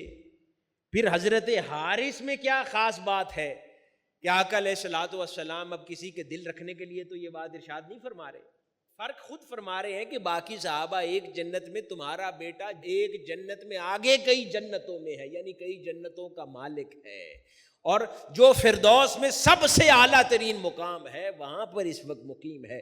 تو یہ خاص بات کیا تھی حضرت حارث کی جو ان کو باقی صحابہ میں ممتاز کر رہی تھی؟ حاضرین گرامی، خاص بات وہی معروف روایت ہے جو ہم نے کئی بار سن رکھی کہ حضرت طلحہ رضی اللہ تعالیٰ عنہ نے روایت کیا، حضرت حارث رسول اللہ صلی اللہ علیہ وسلم کی بارگاہ میں حاضر ہوتے ہیں، تو آقا علیہ الصلوۃ والسلام نے حضرت حارث سے پوچھا، اے حارث، آج تو نے صبح کیسے کی؟ تو اس پہ سیدنا حارث رضی اللہ تعالیٰ عنہ فرماتے ہیں، آج میں نے سچا مومن ہونے کی حالت میں صبح کی۔ آقا علیہ الصلوۃ والسلام نے فرمایا، اے حارث ذرا غور کر، یہ کیا کہہ رہے ہو؟ یاد رکھو ہر چیز کی ایک حقیقت ہوتی ہے، اور تیری اس کلام کی کیا دلیل اور حقیقت ہے؟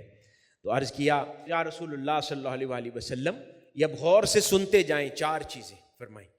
میں نے اپنے دل کو دنیا سے علیحدہ کر لیا ہے۔ یہ کیا بات ہو رہی ہے؟ یہ زہد کی بات ہو رہی ہے۔ میں نے اپنے دل کو دنیا سے علیحدہ کر لیا ہے۔ پھر عرض کیا، اور دنیا سے منہ موڑ لیا ہے۔ یہ زہد کی بات ہو رہی ہے۔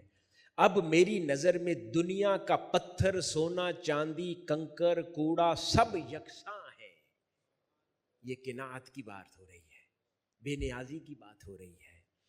میں نے راتیں جاگتے جاگتے کاٹ دی ہے، یہ قلت منام کی بات ہو رہی ہے۔ میں دنوں کی پیاس میں صبر و برداشت کرتا ہوں، یہ قلت طعام کی بات ہو رہی ہے۔ اب یہ حالت ہے کہ گویا میں اپنے رب کو عرش پر صاف سامنے دیکھتا ہوں، یہ مشاہدہ کی بات ہو رہی ہے۔ اہل جنت کو میری نگاہ میں گویا ایک دوسرے سے ملاقات کرتے ہوئے دیکھ رہا ہوں، یہ مشاہدے کی بات ہو رہی ہے۔ اور میں اہل دوزخ کو باہم جھگڑا کرتے دیکھ رہا ہوں، یہ مشاہدے کی بات ہو رہی ہے۔ اس پر حضور نبی اکرم صلی اللہ علیہ وآلہ وسلم نے فرمایا کہ اپنے رب کو تو نے خوب پہچان لیا، اب اس کیفیت کی محافظت کر۔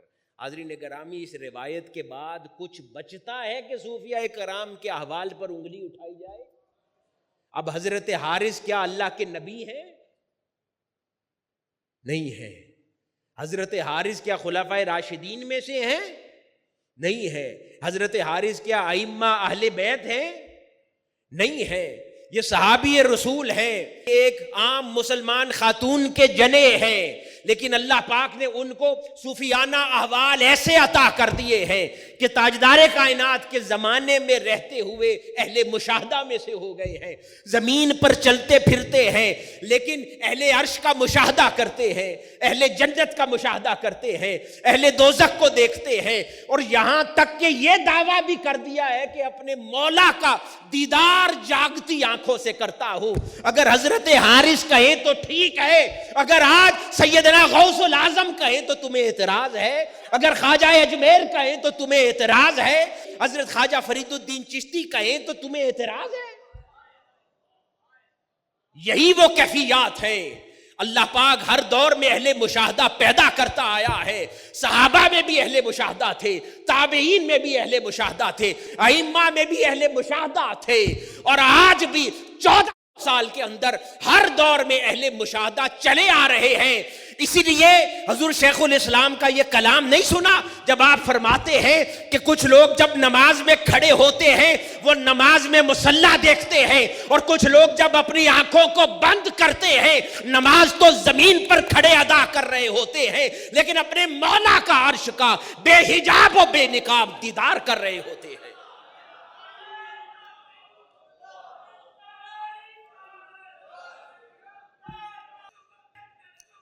حاضرین گرامی، یہ کیفیات کیا ہے؟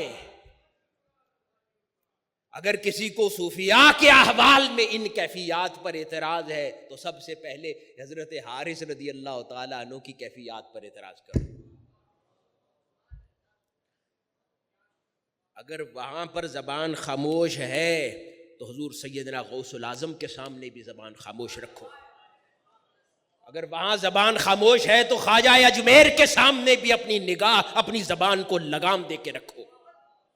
اگر وہاں زبان خاموش ہے تو حضرت داتا علی حجویری رضی اللہ تعالیٰ عنہ کے حضور بھی اپنی زبان کو لگام دے کے رکھو.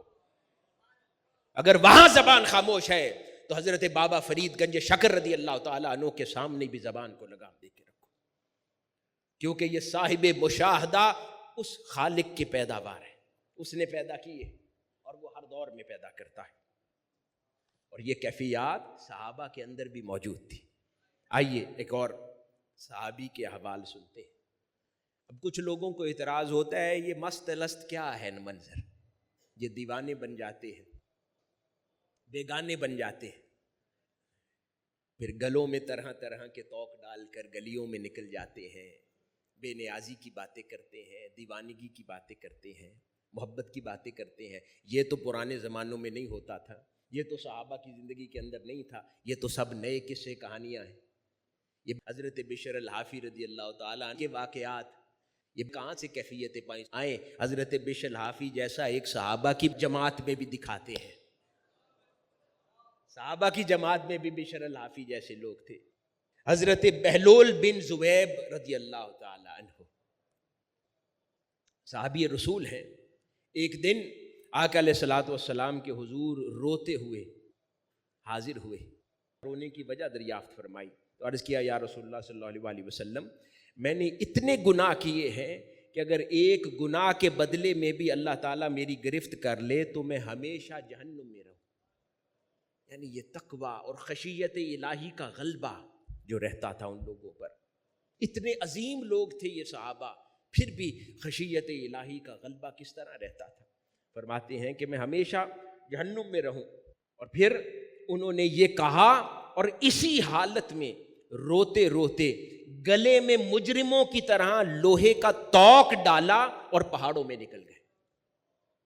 اور وہاں یہ صدا دیتے رہتے تھے اے میرے معبود، میرے آقا، میرے مولا، یہ تیرا بہلول پابا زنجیر تیرے دربار میں حاضر ہے، اسے اپنے گناہوں کا اعتراف ہے. بس یہی کہتے رہتے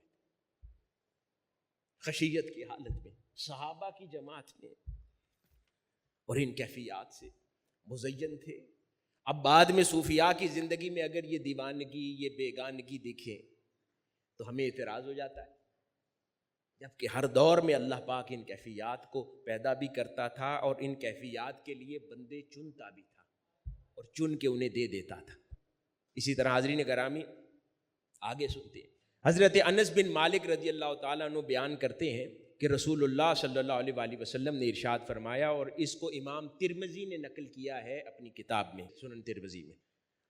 آقا علیہ الصلوۃ والسلام نے ارشاد فرمایا کہ بہت سے غبار آلود بالوں، پریشان حال اور پرانے کپڑے والے ایسے ہیں جن کی طرف کوئی نظر التفات بھی نہ کرے، لیکن اگر وہ کسی چیز پر اللہ کی قسم کھا بیٹھے تو اللہ ان کی قسم کو سچا کر دے. اور پھر آقا علیہ الصلوۃ والسلام نے فرمایا انہی میں سے حضرت برا بن مالک بھی ہے. اللہ کا رسول اپنے غلاموں میں سے انتخاب کر کے اس کیفیت کے امین شخص کی نشاندہی فرما رہے ہیں. فرمایا کہ اس میں سے حضرت براء بن عازب بھی ہیں کہ وہ دیوانہ اگر قسم کھا لے تو اللہ پاک کو لاج آتی ہے اسے پورا فرمائے. یہ اہل اللہ کی شان ہے. اگر ایسا اعتقاد اگر اہل ایمان اور اہلیان اسلام کسی اللہ والے کے ساتھ کسی دور کی برگزیدہ اور بلند ہستی کے ساتھ وابستہ کر لیں تو تمہیں اعتراض ہے؟ جبکہ اللہ کے رسول نے یہ تخصیص خود فرمائی ہے کہ صحابہ کرام کے اندر ایسے لوگ بھی ہیں کہ اگر وہ سادہ درویش لوگ ہیں اور اگر وہ کسی بات پر قسم کھا لیں تو اللہ ضرور پوری کرتا ہے، یعنی ان کی دعا پوری کرتا ہے. اور اگر کوئی اہل ایمان ڈھونڈتے ہوئے آج کے دور میں کوئی اعتکاف کی بستی میں آ بیٹھے، کسی اللہ والوں کی صحبت میں آ بیٹھے، ان سے دعا کی درخواست کر لیں تو تمہیں اعتراض ہے؟ تمہیں دین میں یہ نظر نہیں آتا؟ اسی طرح حضرت ابو ذر غفاری رضی اللہ تعالیٰ عنہ آپ روایت کرتے ہیں، اور اس کو بھی امام ترمذی نے بیان کیا کہ رسول اللہ صلی اللہ علیہ وآلہ وسلم نے میرے متعلق یہ فرمایا. بڑی پیاری بات. حضرت ابو ذر غفاری رضی اللہ تعالیٰ عنہ فرما رہے ہیں کہ آقا علیہ الصلوۃ والسلام نے میرے متعلق یہ فرمایا کہ آسمان نے ابو ذر سے زیادہ زبان کے سچے اور وعدے کو پورا کرنے والے پر سایہ نہیں کیا، اور نہ ہی اس سے زیادہ سچے اور وفا شعار شخص کو زمین نے اٹھایا ہے. فرمایا کہ ابو ذر رضی اللہ تعالی عنہ عیسیٰ ابن مریم کے مشابہ ہے. ابو ذر عیسیٰ ابن مریم کے مشابہ ہیں. اور حضرت عمر رضی اللہ تعالیٰ عنہ نے عرض کیا کہ یا رسول اللہ صلی اللہ علیہ وآلہ وسلم کیا ہم یہ بات ابو ذر کو بتا دیں؟ فرمایا ہاں بتا دو کہ میں نے کہا ہے کہ ابو ذر زمین پر عیسیٰ ابن مریم کے مشابہ ہے. اور پھر آگے بعض اسی حدیث کو آگے نقل کرتے ہوئے یہ بھی لکھتے ہیں، انہوں نے کہا کہ آقا علیہ الصلوۃ والسلام نے فرمایا کہ ابو ذر زمین پر عیسیٰ ابن مریم کی طرح زہد کے ساتھ زندگی بسر کرتے ہیں. اب حاضرین گرامی دو باتیں، ایک تخصیص کا تصور تو میں نے عرض کر دیا، دوسرا یہ خاص نقطہ آگے بتاتا ہوں کہ اعتراض کہاں آتا ہے. آقا علیہ الصلوۃ والسلام نے صحابہ کرام کی جماعت میں سے ایک آدمی کی نشاندہی کی کہ یہ عیسیٰ ابن مریم کی طرح ہے، مشابہ ہے، یعنی ان کی طرح زمین پہ زندگی گزارتا ہے. اب یہ اللہ کے رسول کا فرمان ہے. جب حضور سیدنا غوث العظم رضی اللہ تعالی عنہ فرمائے کہ ہر ولی اللہ کے کسی نہ کسی نبی اور رسول کے قدم پر ہوتا ہے، اور میں تاجدار کائنات صلی اللہ علیہ وآلہ وسلم کے قدم یعنی قدم مصطفیٰ پر ہوں، تو اس کلام پر اعتراض کرتے ہو. تو تاجدار کائنات صلی اللہ علیہ وآلہ وسلم حضرت ابو ذر غفاری کے بارے میں کیا فرما رہے ہیں کہ وہ اس دنیا میں چلتے پھرتے عیسیٰ ابن مریم کی مانند اور مشابہ ہے، یعنی عیسیٰ ابن مریم کے قدم پر ہے. تو اس حدیث نبوی صلی اللہ علیہ وآلہ وسلم سے یہ تصور ثابت ہوتا ہے. اب یہ تصور صرف سیدنا غوث العظم رضی اللہ تعالیٰ عنہ کا کلام نہیں رہ گیا کہ ہر اللہ کا ولی کسی نہ کسی نبی کے قدم پر ہے، بلکہ یہ آقا علیہ الصلوۃ والسلام کے فرمان سے تصدیق و تائید ملتی ہے کہ اگر سیدنا ابو ذر غفاری رضی اللہ تعالیٰ عنہ مشابہ سیدنا عیسیٰ ہے تو دیگر صحابہ یا ان میں سے جو اہل اللہ صوفیاء ہیں اللہ پاک نے ان کو اوروں کے قدموں پہ بھی رکھا ہوگا. مراد اس سے یہ ہے کہ ان کے قدم پر ہے. یہ تائید و نصرت ہے آقا علیہ الصلوۃ والسلام کے صحابہ کی زندگی کے اندر. اسی طرح حاضرین گرامی میں حضرت انس بن مالک رضی اللہ تعالیٰ عنہ روایت کرتے کہ رسول اللہ صلی اللہ علیہ وآلہ وسلم نے ارشاد فرمایا کہ ہر امت میں ایک امین ہوتا ہے، ہر امت میں، اور اس کو امام بخاری نے نقل کیا بخاری شریف میں، ہر امت میں ایک امین ہوتا ہے، اور ہماری امت کا امین ابو عبید بن جراح رضی اللہ تعالیٰ عنہ. کیا فرمایا؟ ہر امت میں ایک امین ہوتا ہے اور ہماری امت کا امین ابو عبید بن جراح رضی اللہ تعالیٰ عنہ. اب ایک تو حصہ اس کا یہ آ گیا. اب کوئی کہے کہ اس کے اندر ولایت کا کہاں ذکر ہے؟ امانت کی بات ہو رہی ہے، امین ہے، ولایت کا ذکر اس میں نہیں ہے. لیکن تخصیص ہے کہ آقا علیہ الصلوۃ والسلام نے باقی صحابہ سے ہٹا کر ان کو امتیازی حیثیت عطا فرما دی. ولایت کا ذکر آگے عرض کرتا ہوں. روایت ہے کہ حضرت ابو عبید بن جراح کے ذرا احوال جان لیتے ہیں، وہ تھے کیسے کہ حضور نے ان کی امتیازی حیثیت بیان فرمائی. وہ صوفیانہ احوال والے تھے اور وہ اکثر فرمایا کرتے بہتر تھا میں مینڈھا ہوتا اور اللہ کے نام پہ قربان کر دیا جاتا اور میری ہڈیوں سے سارا گوشت بھی کھا لیا جاتا، یا کاش کہ مجھے پیدا ہی نہ کیا جاتا۔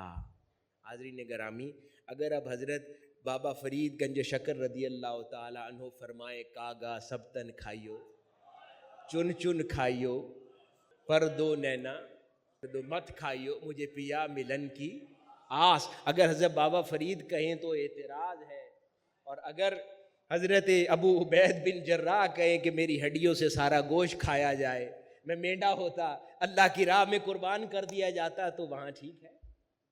کیفیات سے سرشار ہر دور کے صوفی ایسے ہی رہتے تھے، بس زبانوں کا جدا جدا فرق تھا، کیفیات سے ایک جیسی تھی۔ اسی طرح حاضرین گرامی، حضرت ابن مسعود رضی اللہ تعالیٰ عنہ روایت کرتے ہیں کہ رسول اللہ صلی اللہ علیہ وسلم نے فرمایا کہ میرے بعد صحابہ میں سے ابو بکر و عمر کی اقتداء کرنا، حضرت عمار کے راستے پر چلنا، اور عبداللہ بن مسعود کی نصیحت پر عمل کرنا۔ اور اسی طرح محمد بن کعب فرماتے ہیں کہ جب اللہ تعالیٰ کسی بندے کو بھلائی عطا کرنا چاہتا ہے، اب یہ صحابہ کرام کے یہ ارشادات اور کلام ہے کہ جب اللہ پاک کسی بندے کو بھلائی عطا کرنا چاہتا ہے تو اس کو 3 چیزیں عطا فرما دیتا ہے۔ بھلائی سے مراد 3 چیزیں، یعنی پہلے اسے فہم دین عطا کرتا ہے، اگر اس کے لیے بھلائی کا ارادہ ہو تو فہم دین عطا فرما دیتا ہے۔ دوسرا، اس کو دنیا سے کنارہ کشی دے دیتا ہے، اس کے دل سے دنیا نکال دیتا ہے۔ اور تیسری شے، اس کو عیوب نفس پر آگاہ کر دیتا ہے، یعنی اسے اپنی غلطیاں نظر آتی ہیں۔ جس بندے کو اپنی غلطیاں ہی نظر نہیں آتی نا، تو اس کا مطلب ہے ابھی خیر کا ارادہ نہیں ہوا، یعنی اس کو اپنی غلطیاں نظر آنے لگ جاتی ہیں۔ اور آخری واقعہ سن کر بات ختم کرتے ہیں۔ ایک مرتبہ حضور نبی اکرم صلی اللہ علیہ وآلہ وسلم سے پوچھا گیا، عرض کیا گیا کہ یا رسول اللہ صلی اللہ علیہ وآلہ وسلم، کون سا آدمی افضل ہے؟ کون سا آدمی افضل ہے؟ آپ صلی اللہ علیہ وآلہ وسلم نے فرمایا، صاف دل والا اور سچی زبان والا۔ تو لوگوں نے عرض کیا کہ یا رسول اللہ صلی اللہ علیہ وآلہ وسلم، سچی زبان تو ہمیں سمجھ آ گئی کہ ایک معروف شہرت ہوتی ہے، کون جھوٹ بولتا ہے کون سچ بولتا ہے، صاف دل کیسے پہچانیں گے؟ آقا علیہ الصلوۃ والسلام نے فرمایا کہ صاف دل سے مراد یہ ہے کہ وہ پرہیزگار ہو، اس کے دل میں گناہ کی خیال بھی نہ ہو، بغاوت نہ کرتا ہو اللہ کے دین سے، اور بغاوت کا خیال نہ آتا ہو، بغض نہ ہو، حسد سے دور ہو، دنیا سے نفرت کرتا ہو اور آخرت سے محبت کرتا ہو، یہ مراد ہے صاف دل سے۔ صحابہ کرام نے عرض کیا کہ یا رسول اللہ صلی اللہ علیہ وآلہ وسلم، ہمیں اپنے اندر تو ایسا ایک ہی بندہ نظر آتا ہے جس کا نام ابو رافع ہے، اور کوئی نظر نہیں آتا۔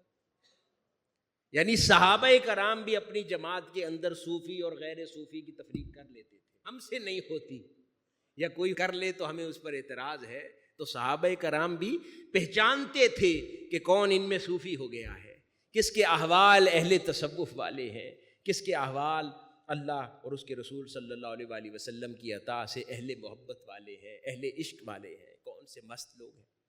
تو حاضرین گرامی، یہ کچھ اجزاء تھے جن کا ہم نے قرآن مجید اور احادیث مبارکہ سے ان کا مطالعہ کیا، اور پھر صحابہ کرام کی حیات مبارکہ میں ان کے احوال میں ان اجزاء کو تلاش کیا کہ کیا یہ بعد کے اندر اجزاء پیدا ہوئے ہیں یا صحابہ کرام کی حیات میں تھے۔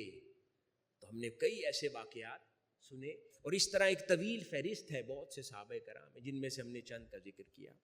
اللہ پاک ہمیں قرآن و سنت کو صحیح معنوں میں سمجھنے کی توفیق عطا فرمائے، تصوف کو، تعلیمات تصوف کو، احوال صوفیاء کو صحیح معنوں میں سمجھنے کی توفیق عطا فرمائے، اور اپنی زندگیوں میں داخل کرنے کی توفیق عطا فرمائے، اور ہمیں اللہ رب العزت بزرگان دین اور صوفیاء کا ادب صحیح معنوں میں انجام دینے بجا لانے کی توفیق عطا فرمائے، اور ان کے فیوزات برکات سے اپنے قلوب و اذہان کو منور کرنے کی توفیق عطا فرمائے۔ والسلام وما علینا